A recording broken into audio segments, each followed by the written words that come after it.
g'arbni tiz cho'ktirgan ajdodimiz Sulton Alp Arslan. Tarix zarvaraqlarida shunday ismlar borki, ularni eshitganda tomirimizdagi qon jo'sh uradi.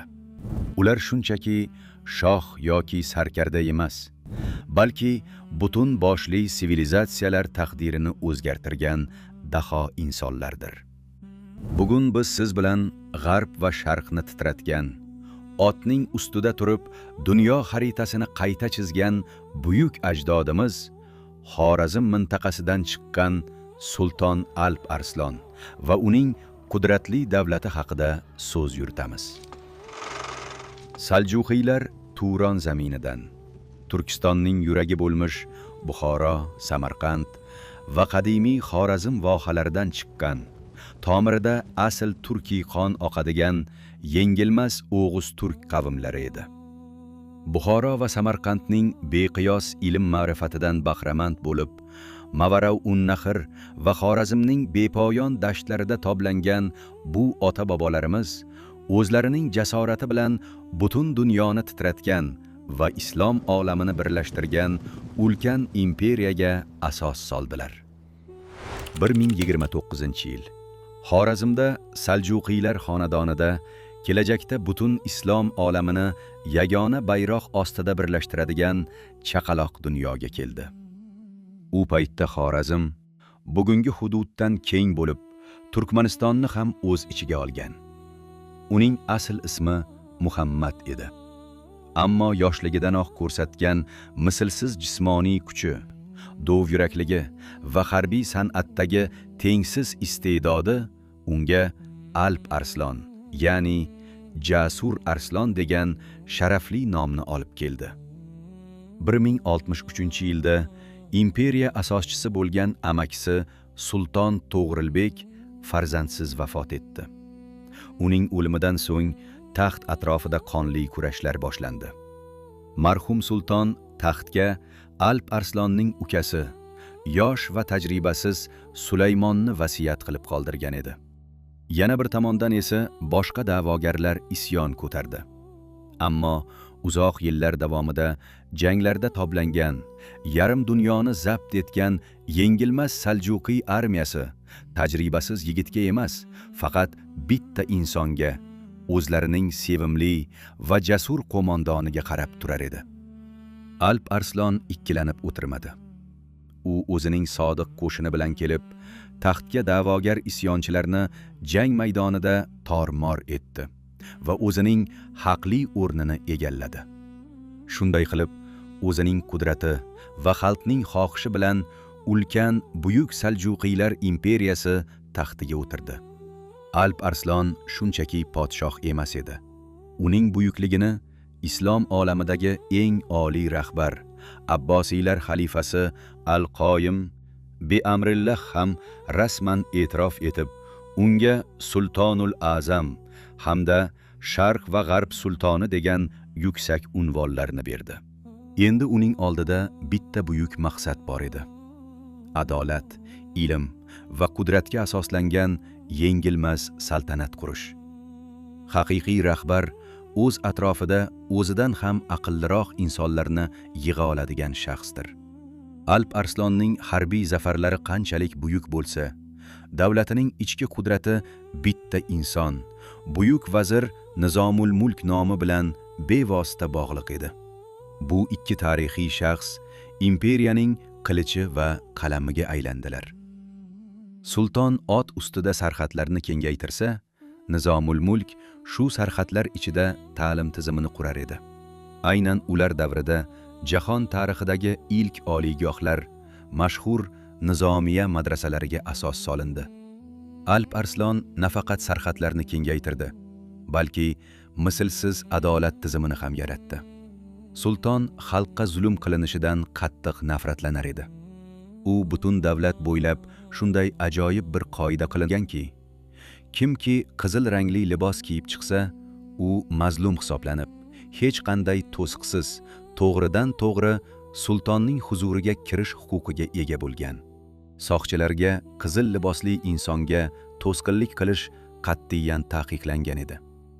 Ota-bobolarimiz shunchaki qon to'kmagan, balki dunyodagi eng adolatli va xalqparvar boshqaruv tizimini yaratgan.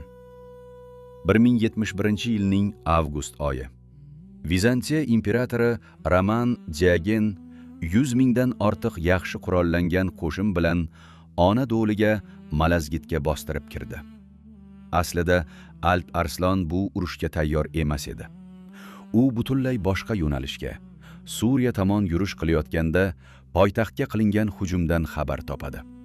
Sulton zudlik bilan og'ir qamal qurollarini tashlab, faqat eng tezkor yengil otliqlari bilan tanaffussiz, charchoqni ham pisand qilmay ortga qaytishga majbur bo'ladi.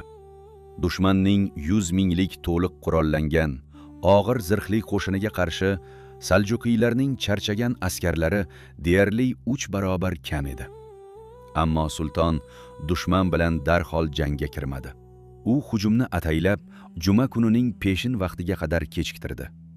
Chunki o'sha kuni xalifaning buyrug'i bilan butun islom olamidagi barcha masjidlarda, Makkadan tortib Xurosongacha bo'lgan hududlarda millionlab insonlar bir vaqtning o'zida Alp Arslan qo'shini haqqiga duo qilayotgan edi.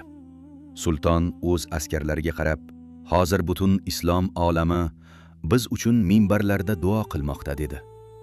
So'ng otdan tushib, peshonasini tuproqqa sajdaga qo'ydi va ko'z yoshlari bilan Yaratganga iltijo qildi. Butun dunyoni titratgan hukmdor Yaratgan oldida o'zini shunchaki ojiz banda deb bilar edi. Duodan so'ng u kutilmagan ish qildi. U shohona liboslarini yechib, egniga oppoq kafan kiydi. Otining dumini o'zi tugib, asrlarni titratgan xitobni qildi. Ey jangchilarim, bu yerda sulton yo'q. Bugun men ham sizlar kabi oddiy jangchiman. Kim xohlasa ketsin, kim xohlasa men bilan qolib shahidlik yo'lini tanlasin. Jang boshlandi. Saljuqiylar mashhur Turon taktikasi bilan dushmanni halokatli pistirmaga tortayotgan bir pallada tarixiy burilish yuz berdi. Vizantiya safida yollanma jangchi sifatida urushayotgan turkiy qavmlar, bijanaklar va o'g'izlar qarshisidagi qo'shinning qadimgi jangovar hayqiriqlari va taktikalarini ko'rib, o'z qondoshlariga qarshi urushayotganini anglab yetishdi. Ular dushman safini yorib chiqib, Alp Arslan tomoniga o'tib ketishdi. Qon va millat rishtasi Vizantiya kishanlaridan kuchliroq bo'lib chiqdi va yengilmas deb bilingan butun boshli imperiya tiz cho'ktirildi. Jangdan so'ng asirga olingan Vizantiya imperatori sulton huzuriga keltirildi. Asrlar davomida hukmdorlar o'zining mag'lub dushmanlarini ayovsiz qatl etishi oddiy hol edi. Alp Arslan imperatordan so'radi: "Agar men sening asringga aylanganimda nima qilarding?" Diogen ochiqchasiga javob berdi: "Seni zudlik bilan qatl qilardim yoki kishanband qilib imperiya ko'chalarida aylantirardim." Shunda Alp Arslanning javobi butun dunyoga uning yuksak axloqi va olijanobligini ko'rsatdi. "Mening senga beradigan jazoim ancha og'irroq. Men seni kechiraman va ozod qilaman." Aslida sultonning bu qarori zamirida nafaqat yuksak insonparvarlik, balki o'ta nozik siyosiy daholik ham yotardi. Alp Arslonga g'arbda uzoq davom etadigan urush kerak emas edi. Uning asosiy maqsadi islom olamini birlashtirish va janubdagi Fotimiylarga qarshi kurashish edi. Vizantiya imperatorini o'ldirib, o'rniga yangi va qasoskor dushman kelishiga yo'l qo'ygandan ko'ra, uni tirik qoldirib, katta tovon puli undirish, yillik o'lpon to'latish va zindonlardagi barcha musulmon asirlarni ozod qilish davlat uchun ming chandon foydaliroq edi. Alp Arslan asir imperatoriga shohona ehtirom ko'rsatib, uni sovg'a salomlar bilan o'z yurtiga kuzatib qo'ydi. Ammo Roman Diogen poytaxtiga yetib borgach, nima bo'ldi deng? Sivilizatsiyalashgan Vizantiya a'yonlari o'z imperatoriga xiyonat qildi. Uni taxtdan ag'darib, ko'ziga mil tortib, xorlikda o'ldirdi. Yevropa yovvoyi deb hisoblagan Turkiy sulton dushmaniga hayot va sharaf in'om etdi. Sivilizatsiyalashgan imperiya esa o'z podshohini vahshiylarcha qatl qildi. Bu mash'um xiyonatni eshitgan Alp Arslan qattiq g'azabga mindi. Ular o'z podshohiga va bizning sulhimizga xiyonat qilishdi deya xitob qildi. Shunga javoban sulton tarixni o'zgartirib yuborgan buyruqni berdi.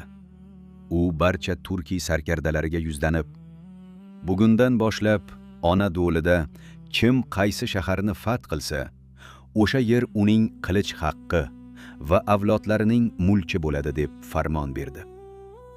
Aynan Vizantiyaning bu xiyonatiga qarshi g'azab va Alp Arslonning ushbu tarixiy buyrug'i 100 minglab turkiy qavmlarning Anadolu ichkarisiga kirib borishiga sabab bo'ldi. Bu esa hozirgi qardosh Usmonli imperiyasining paydo bo'lishiga, Anadolu tuproqlarining islom va turkiy sivilizatsiya uchun abadiy ochilishiga zamin yaratdi. Tinimsiz zafarlar va yurishlarning birida 1072-yilda qahramon sulton huzuriga asirga olingan xorazmlik qal'abega olib kiriladi. Asir to'satdan xanjar tortib sultonga tashlanganda, soqchilar uni to'xtatmoqchi bo'lishadi. Ammo butun umr yengilmas mergan bo'lgan Alp Arslan o'z kuchiga ortiqcha ishonib, soqchilarga tegmanglar, o'zim uraman deb baqiradi va yoyiga o'q qo'yadi.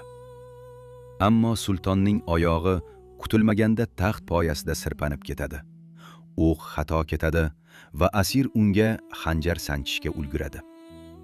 Barcha shon, shuhrat va ulkan qudrat egasi Alp Arslan o'lim to'shagida yotganida o'z yaqinlariga qanday fojia yuz berganini anglab, chuqur va falsafiy vasiyat qoldirgan edi.